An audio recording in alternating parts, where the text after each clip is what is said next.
So we got a Tactica today. We're going to go over some wound allocation. So of course, with the previous edition, with new 6th edition coming out, wound allocation doesn't work the same way as it does. So here we've got a unit of Imperial Fist Tactical Marines, and they're shooting at these Paladins up here. So let's just say they do roughly sort of 6 wounds. Now in the old edition, in 5th edition, you would allocate one to each guy, and then you would have one left over to use. You would allocate it to whoever could take the wounds, and then you would take your armor saves and etc. So in this case, 2 of them would take a wound each, which is pretty bad rolling on my part. However, in the new edition, it's always taken the closest guy. So the closest guy to these guys is a side cannon. So side cannon will take his armor saves, and he would keep taking them until he loses all of them. So he lost 1 wound. But let's say he took another one, or he failed through. You would have failed 3. So second one gone there, he's gone, and then the next closest. So the Justicar would have taken 1. However, this isn't always the case, as each army, in the back of the main rulebook, it says what units can and cannot be characters. Now, characters get hold of a look out sir roll. So, Paladins are all characters. Every single one of them is a character. So what you can do is, so we're going to roll for these again, so they get a few wounds, and we'll say that he would have failed 2. So normally you fail 1, and then he goes wound on there, and you got about, I don't know, 2 left to take. So what you can do is you can then make lookout sir rolls. So you're going to say, I'm going to get this guy at the back to take it. So on a 4+, he would take the wound instead. So in this case, he doesn't take any of the wounds, but he's fine anyway. But this means that you can easily allocate other wounds. So say we've got another wound, so we got 6 bolt gun wounds, and then we got 1 from the missile launcher. Now obviously you don't want to take the missile launcher on a guy who's got full wounds, and you don't want to take him on a normal guy if you can.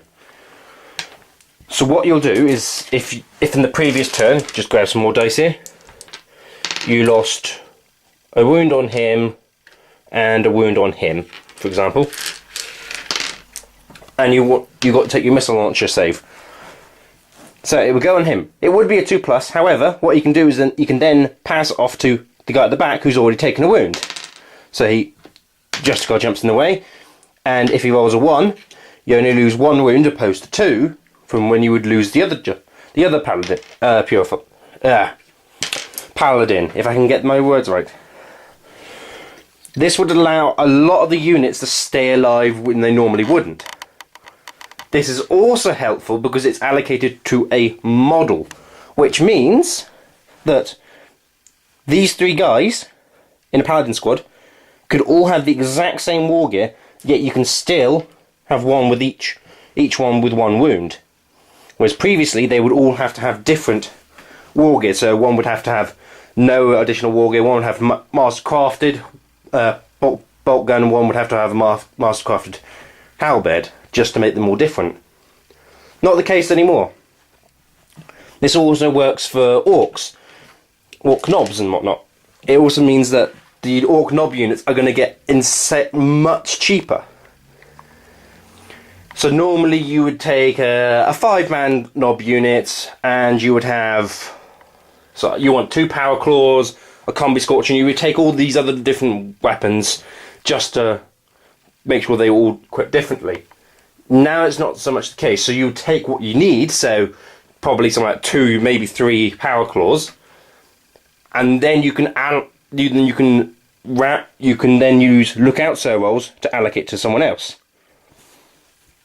Another thing which you can do is, if I just get the model out, I should have prepared for this, but So say we've got our Grey Knight Librarian leading the charge here.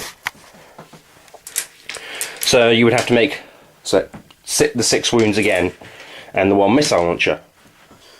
So what you can do is a Librarian, because he's an independent character, will pass Lookout Sirs on a 2+. So he's going to allocate the missile launcher one to him instead.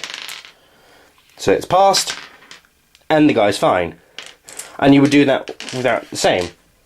This does mean that if you put a relatively tanky character at the front, say things like Drago or something similar, Drago can just take all the hits to his chest and just shrug them off. And when he's down to 1 wound left, you then start spreading them out to the rest of the guys.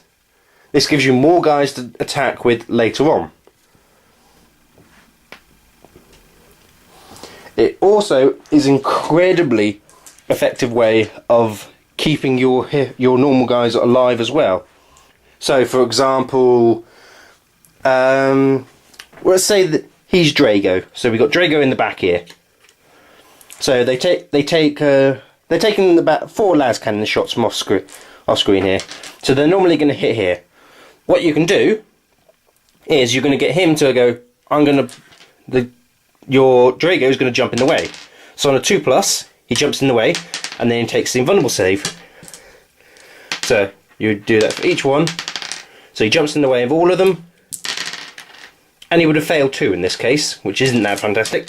But it meant that you kept your paladins alive when normally, in this case, Drago lost 2 wounds, but you got all you guys left. When normally, with the las cannons, Drago would have taken 1, and the other guys would have taken 1, so you would have lost 2 of your paladins. So it means that your guys can live a lot longer. Anyway, has been a bit mixed Tactica, a bit all over the place, but I'll get another one done. Leave a comment in the description box if you would like to see me do a Tactica on any specific units or anything similar. So I will see you all later.